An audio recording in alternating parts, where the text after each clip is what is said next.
ایک بوڑھی خاتون ایک دن آ گئی دوپہر کو، عام روٹین میں لوگ نہیں آتے تھے، وہ آئی، اس کے ہاتھ میں چھڑی تھی، لاٹھی پکڑی تھی، اس نے دروازے پہ دستک دی۔ جب میں نے پوچھا کون ہے تو وہ عورت بولی، توجہ کرنا بات، حضور آرام کر رہے تھے، کہتے ہیں وہ عورت جب بولی نا، اللہ کے محبوب چارپائی پہ اٹھ کے بیٹھ گئے، اس کی آواز کانوں سے ٹکرائی، حضور اٹھ کے بیٹھ گئے۔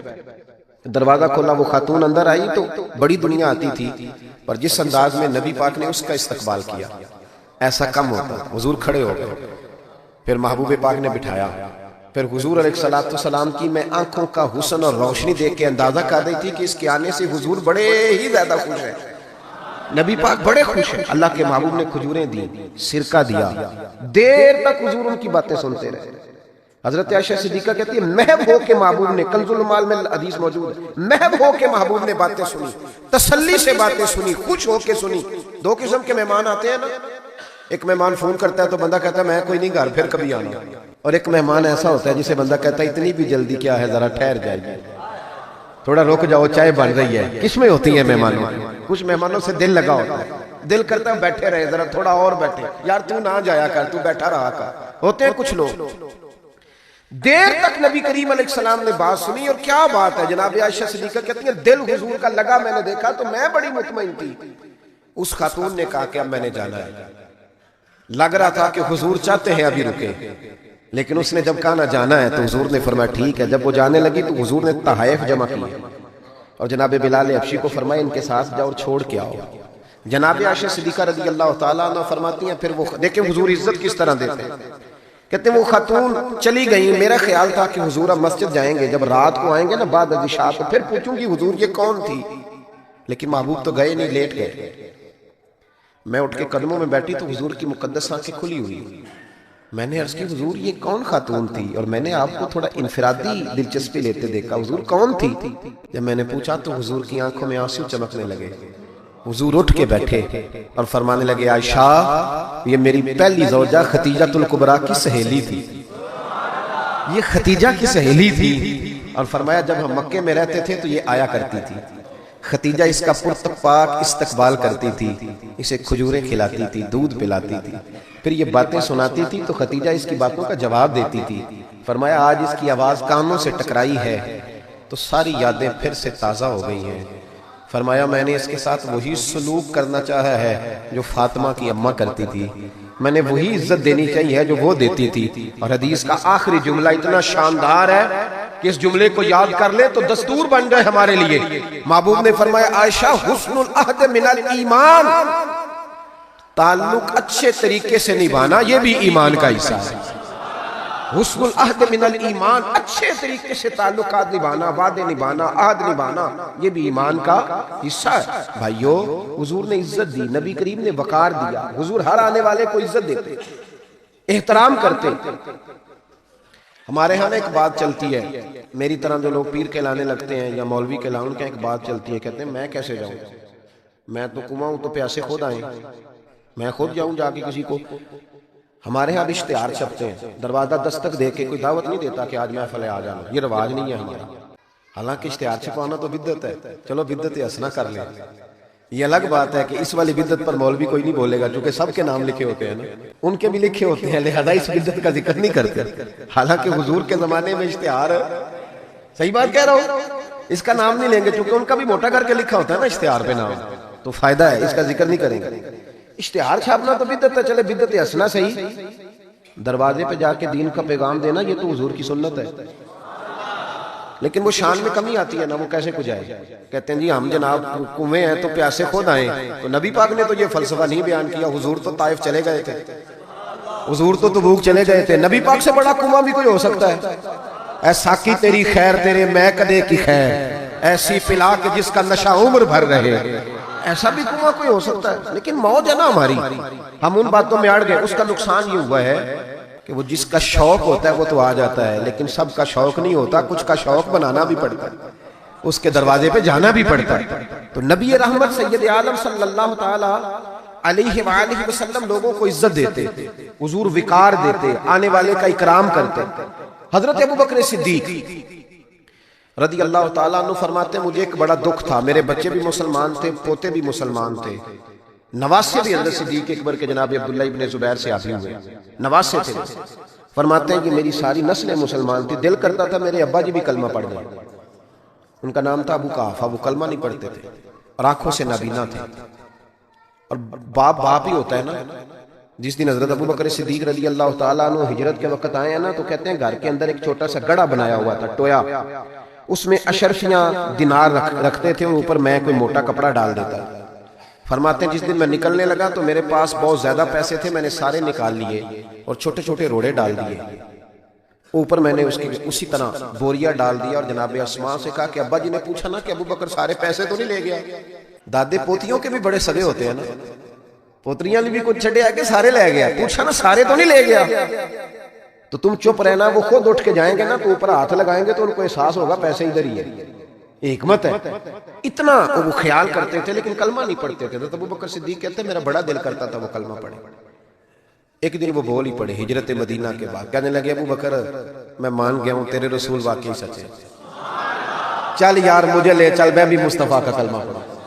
حضرت ابو بکر فرماتے ہیں میری تو عید بن گئی کہ میرا تو گھر بن گیا نا.